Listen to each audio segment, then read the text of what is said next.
Wawancarai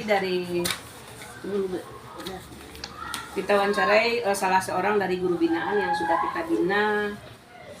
Kira-kira berapa tahun Ibu Nina Hayati pertama sekali waktu baru jadi pengawas?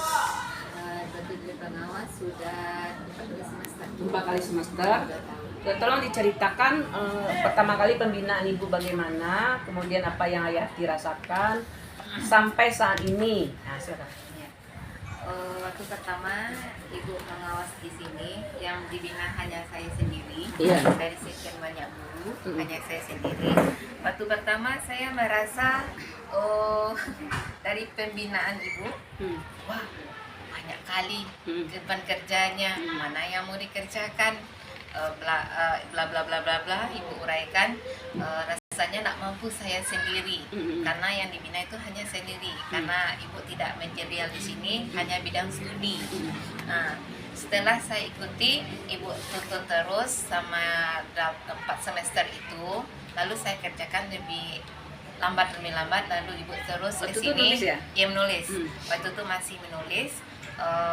Belangko-belangko yang Ibu kasih, model-model yang Ibu kasih, apa yang dikerjakan guru, kemudian membuat RPP, membuat jurnal, membuat langkah bagaimana menilai siswa. Nah itu, kemudian Ibu selalu ke sini dalam ada apanya memberikan penjelasan.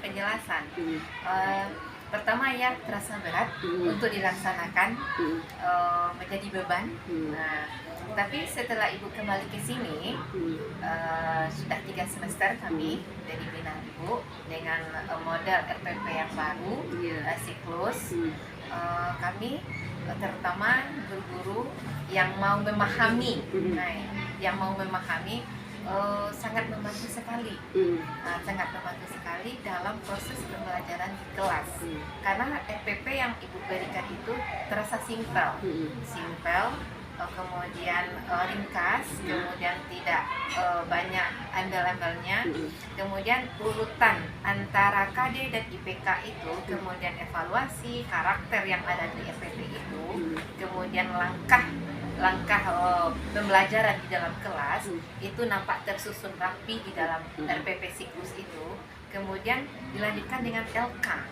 Nah, rasanya kami sebagai guru terbimbing di dalam pengelolaan di kelas.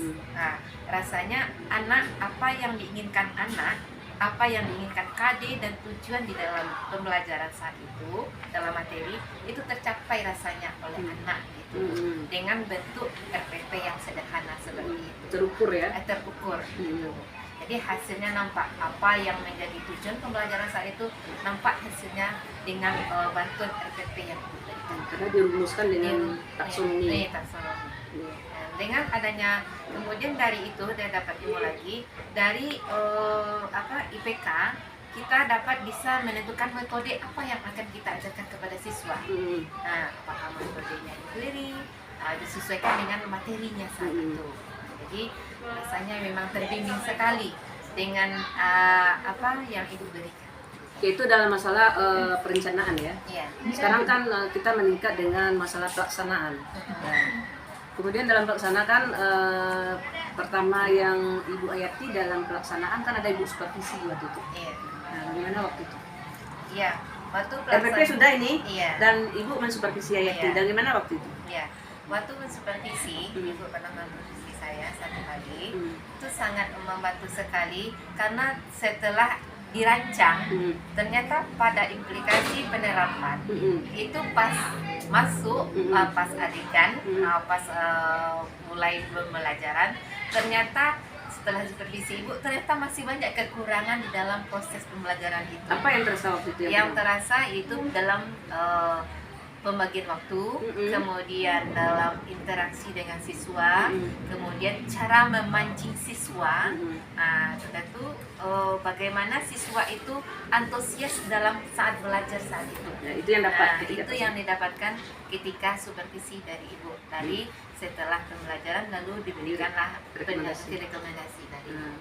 Kemudian setelah Ibu rekomendasi, kemudian untuk membiasakan guru menjalankan RPP, kita masuk ke tahap guru diwajibkan membuat RPP per minggu, masukkan ke link. Nah, bagaimana? Setelah dengan tahap itu, Ibu memberikan tahap-tahapnya, bagaimana guru ini bisa membuat RPP setiap masuk kelas. Dengan adanya link itu termotivasi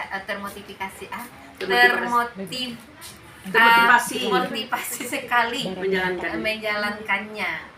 Karena apa? Tidak hanya bukan untuk supervisi saja. Ya, bukan supervisi saja, tapi sudah menjadi kebiasaan dan kecintaan dan tuntutan kita sebagai guru terlaksana gitu dengan adanya tekanan dari pengawas mengisi link setiap minggu mau mengajar. Ya. Jadi kami sebagai guru ya memang sangat sangat berterima kasih sekali sama Ibu karena memberikan motivasi dan perubahan kami. Step itu berjalan terus, berjalan terus, perubahan konsisten, perubahan itu ke arah yang lebih baik. Mulai dari bikin RPP, kemudian cara pembelajaran, kemudian cara mengevaluasi. Nah itu kami dapat, memang kami sangat berterima kasih sama Ibu. Belum sampai. Kemudian kan sudah terbiasa dengan masukkan ke link. Kira-kira setiap membuat RPP itu ada enggak sesuatu hal yang baru yang didapat? Kan Bu Hayati harus membuat RPP karena harus masuk link. Untuk menekan SKMT kan tagihannya itu. Hanya masukkan ke link. Nah, Ibu tidak perlu memprint kan gitu. Nah, Ibu oke kan. Nah, ketika Ibu Hayati guru-guru menjalankan RPP step by, berproses tersebut, ketika membikinnya ada sesuatu kesenangan enggak? Ada. Yang dibikin saya dengan proses Ibu itu yang Ibu terapkan kepada kami dengan tuntutan seperti itu, kami bisa berpikir apa yang akan dikerjakan di lokal dengan tuntutan RPP itu. Jadi kami bisa menentukan apa ini yang akan dikerjakan RK-nya, apa KKO-nya. Yang makin pusing di guru-guru di sini Bu, menerapkan menurunkan KD itu KKO-nya itu. Nah, apa KKO mana yang pantas untuk KD ini, untuk materi ini. Nah, jadi itu yang menjadi sesuatu yang berpikir anak kritis. Jadi kami guru bukan masuk tuh ini berpikir, bukannya ngaur-ngaur. Ada hal-hal yang baru. Ada hal-hal yang baru. Nah, ini khusus untuk Bu Hayati kan berusaha menjalankan Ibu ya kan. Jadi ketika membuat tuh ada sesuatu, ini bagus nih, ada nggak? Ada terasa nggak? Ini bagus nih. Kemudian dalam lokal terpanci namun cocok nggak?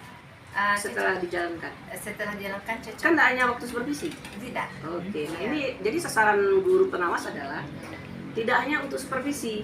Nah sekarang Ibu tambah lagi link formnya dengan memasukkan bukti karya anak. Udah masuk? Ya, jadi karena Ibu menambahkan link form itu, jadi kami berpikir, jadi Ibu ini meminta, pengawas meminta, itu kami mengirimkan RPP link setelah proses pembelajaran, karena ada bukti tagihan LK, apa yang dikerjakan siswa di dalam kelas.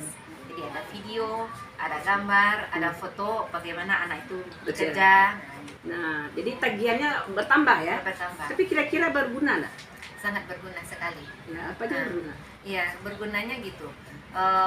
Kita sebagai guru menambah cara kita belajar ke siswa, kemudian siswa pun dapat apa yang kita berikan. Terbukti. Terbukti. Dia mengertinya setelah kita lihat. Tercapai nggak sasaran? Tercapai. Capainya itu setelah kita memberikan evaluasi, dilihat di IUH atau PTS, apakah anak itu mampu menjawab soal. Nah, berarti anak itu duduk konsep pembelajaran. Kira-kira memang hasilnya nampak Bu? Nampak? Perbedaan mengajar nampak? Nah itu nanti dibuat analisis. Jadi di analisis itu nanti nampak bahwa guru-guru betul-betul hasilnya bagus. Jadi di samping masuk ke link form LK kan memang dikirim 1-2 cuma. Dan hasil yang terakhir itu adalah di analisis ulangan harian tadi. Nah, kalau udah rata-rata nilai anak 80 ke atas berarti guru sudah dikatakan sukses dalam KD tersebut. Nah, itu intinya, tapi bukan dibuat-buat. Selama ini ada sih guru melakukan analisis harian tapi dibuat-buat angkanya itu. Kita kan ingin mengukur tercapai atau tidaknya pembelajaran saya berikan selama ini di KD ini, nilai anak tuh bagus semua. Bagusnya bukan di rekayasa, ini buktinya.